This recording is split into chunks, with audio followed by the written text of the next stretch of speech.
On va passer au teamfight à la loupe. Vous le savez, on en fait un chaque semaine, à moins qu'on ait vraiment rien de bon à se mettre sous la main. Mais bon, en général, il y a toujours quelques teamfights qui valent le coup en LEC. Et on revient sur un teamfight clé du match entre Fnatic et Mad Lions. Bon, je pense que si vous avez vu le match la semaine dernière, vous vous en souvenez. On vous le repasse une première fois à vitesse réelle. Et après, on vous explique les clés. Et je pense que c'est peut-être l'un des teamfights à loupe les plus ambitieux parce qu'il y a beaucoup de choses à redire cette phase de jeu. Il y a eu beaucoup d'outplay, de counterplay, il y a eu beaucoup aussi de ratés dans ce fight. Énormément de choses se sont passées. En tout cas, c'est les Mad Lions qui ont remporté le combat et qui ont très bien joué. On en reparlera, mais Humanoid notamment a été un monstre. Humanoid, dans Hashtag Analyse avec nous, on lui avait donné des notes extrêmement élevées parce que dans notre émission du dimanche, à chaque fois on donne des notes pour les joueurs pour le match de la semaine. Voilà, c'est un petit truc. Je lui ai mis 10. Voilà, et ça on reparlera. Tu lui as mis 10. On reparlera du fait qu'ils mettent des 10 à des joueurs quand même. C'est très généreux. Mais bon, moi j'avais mis 9 parce que de toute façon il a fait. Dans tous les cas, il a fait une perf de fou. Revenons sur les drafts, traitons Mad Lions, un très gros scaling, beaucoup de portée et une composition front to back classique avec donc une front line devant, des gros carries avec de la portée, des dégâts derrière, du classique. Du classique, tu as tout dit, hein, le scaling on le voit ici avec Azir, avec Zaha, même Wukong et Italien en teamfight en late game, ça fonctionne très bien et c'est une composition totalement classique, on est d'accord là-dessus. Là où du côté Fnatic, ça va changer un peu. Oh oui, la composition de Fnatic est extrêmement épicée, extrêmement innovante. Composition dive, voilà, parce que tous les champions veulent aller de l'avant, tous les champions ont un moyen d'aller assassiner leurs adversaires, même la Léona en quelque sorte. Bon, la Léona de Illy, on va dire. La note de Licang peut faire un petit peu tout ce qu'elle veut, et c'est vrai que notamment du côté de Bwipo et de Selfmade, ces deux pics de Curse, depuis qu'ils jouent énormément, je pense que ça a été extrêmement train du côté de Fnatic, et la composition, elle a un sens et elle fonctionne. Et elle brille dans le chaos, comme on le dit là, parce que dès que c'est un peu désorganisé, c'est que des champions qui ont un fort potentiel de 1v1. Donc enchaînons, passons à la suite avec ce qu'il y a de plus remarquable, on va dire, au niveau des champions, des items, des levels. Regardez le Azir d'Humanoid, level 16. Gros différentiel sur la top lane avec 3 niveaux d'écart en faveur de Bwipo. On ne sait pas comment... Qu'est-ce qu'Armout a foutu dans la game? On se retrouve avec 3 levels de moins. C'est assez surprenant, mais aussi du côté d'Upset, il a 2 niveaux d'avance. Lui, il a déjà ses 3 items de compléter, donc on est sur un énorme spike sur sa Kai'Sa. Là où du côté de Carzzy, il n'a pas fait sa meilleure game, il était largement en retard dans cette game en particulier. Le gros point fort côté Mad Lions, c'est Humanoid, 3 items, niveau 16 sur Azir. Ça va être le joueur à surveiller dans tous les cas. Enchaînons et passons à l'action dans cette rencontre. Alors, on vous le rappelle... ça se passe ici, donc les Fnatic qui essaient de catch des Mad Lions qui reviennent du Baron. On évolue tous en groupe parce qu'on s'est fait catch en mid-game et on a peur d'être isolé. Et déjà là il se passe beaucoup de choses parce qu'on utilise absolument tout du côté de Selfmade. On force le repositionnement du côté du Humanoid qui n'a plus aucun sort à ce moment-là. Et surtout Eliolia qui met tout son combo avec la Taliyah. Il est donc très facile pour la Irelia maintenant de Niski de rentrer dans le teamfight et d'all-in. Mais notons tout de même le sang-froid du Humanoid, puisque tu le dis, il utilise tous ses sorts pour se repositionner, sauf son flash et son R qu'il tient malgré le burst de Selfmade. Au passage, Selfmade, petit gâchis du flash. On le regrettera peut-être un peu plus tard. Mais Humanoid, gros sang-froid. Quand même, pas de flash, pas de partition impériale, et c'est des spells qui vont être hyper importants par la suite. On va voir, du coup, il va pouvoir se repositionner. On va pouvoir go in aussi du côté de Bwipo qui met directement son ultimate et a raison. Et ça y est, c'est le flash-in, c'est le link de Niski. On veut y aller du côté des Fnatic, à voir comment on va pouvoir temporiser tout cela du côté des Mad Lions. On le rappelle, Eliolia actuellement n'a pas de spell, il peut pas faire grand-chose. Voilà, exactement. Et Niski, sans qu'il y ait une opportunité, on fonce sur Carzzy et sur Armout et on essaie de faire la différence pour le mid laner des Fnatic. On enchaîne. L'ulti du Panthéon qui est pas super réussi. Finalement, on échoue à un endroit où il n'y a pas grand-chose à prendre. Excellent pile d'Armout avec son Wukong qui stoppe Niski. Et donc là il se passe beaucoup de choses. Déjà Niski n'arrive à toucher personne avec son stun malheureusement. L'ultimate de Armout en défensif, l'ultimate de Carzzy aussi en défensif. Et tu en parlais, Bwipo, son ultimate il ne passe pas le wall. Donc pour le moment c'est un non-facteur dans le fight. Et du côté des Mad Lions, on a le temps de temporiser maintenant. Et ça va être peut-être à Kaiser de counter engage.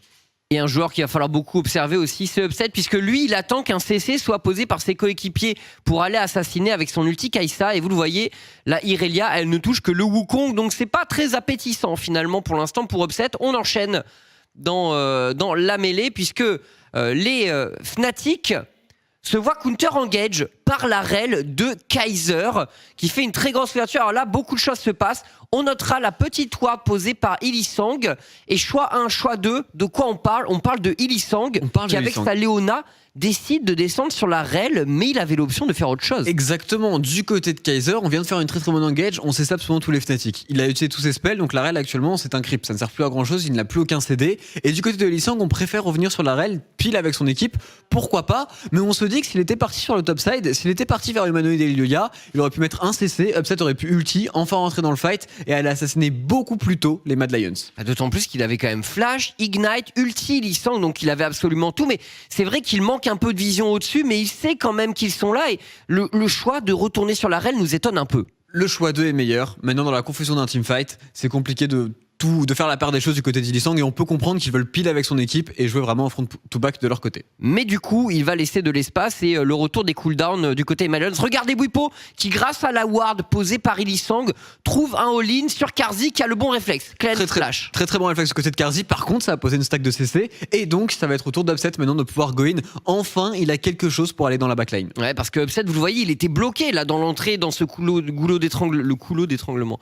Dans ce goulot d'étranglement et il va pouvoir déclencher son ulti. On va enchaîner du côté de la régie parce que la suite c'est du coup Upset qui va assassiner Carzzy et là dans la mêlée il s'est passé un petit truc sympa puisque Bwipo utilise son égide et de l'autre côté c'est Armut qui tente de flasher derrière pour le terminer. Il se passe trop de trucs, Chips. En effet, Armut il vient essayer de flash derrière. Du coup, pendant l'égide, Bwipo il a du Zonia parce qu'il se ferait terminer par cette attaque de Wukong. Donc il gagne un maximum de temps. Très bon travail de la part de la Bwip. Et dans toute la mêlée, dans toute la confusion, la Léona de Lee Sang, elle est pas vraiment avec Upset. Elle peut pas l'aider sur les carries adverses. Il est un peu du père dans ce teamfight, Lee Sang. Un peu. Ouais, malheureusement pour lui, il fait pas le meilleur teamfight. Il va tenter de se rattraper un peu à la fin. On va voir parce que regardez, là, c'est le moment où les Jedi s'expriment. Alors, l'ulti de la Léona part pour tenter d'aider justement Upset à terminer la backline de Mad Lions, mais regardez les mouvements d'Humanoid malgré la Gale Force d'Upset. Humanoid qui sidestep et qui se repositionne sur une ward, il est safe. Il est dans sa pink et du coup Upset qui actuellement a un flash, il a très envie de flasher d'aller terminer Humanoid sur le prochain combo de Lilia. Il ne peut pas le faire pour la simple et bonne raison que Humanoid ne fait rien dans ce bush, il n'auto-attaque pas, il ne donne pas la vision et donc actuellement Upset ne voit pas Humanoid, il ne peut pas le flasher, il ne peut rien faire et il va être obligé de flash out un combo d'Elulia. On va pouvoir continuer directement avec Elulia forcément qui veut défendre son Azir. Forcément, regardez le combo, Upset qui flash out. Et là, Humanoid qui se dit c'est le moment de tuer. Énormément de choses se passent à ce moment puisque Lee Sang flash in également va mettre un stun à Humanoid, mais Humanoid a d'ores et déjà déclenché sa partition impériale. Et c'est ça l'ultimate d'Humanoid qui va ramener en plus Upset. On va pouvoir avancer avec Upset là qui se dit c'est bon, je dépasse Humanoid, je vais pouvoir le terminer et le teamfight est remporté. Mais non, Humanoid s'adapte au fait qu'on est flashé du côté d'Upset, va mettre son ultimate, va repousser Lee Sang et Upset par la même occasion et c'est parfait du côté de ce Azir.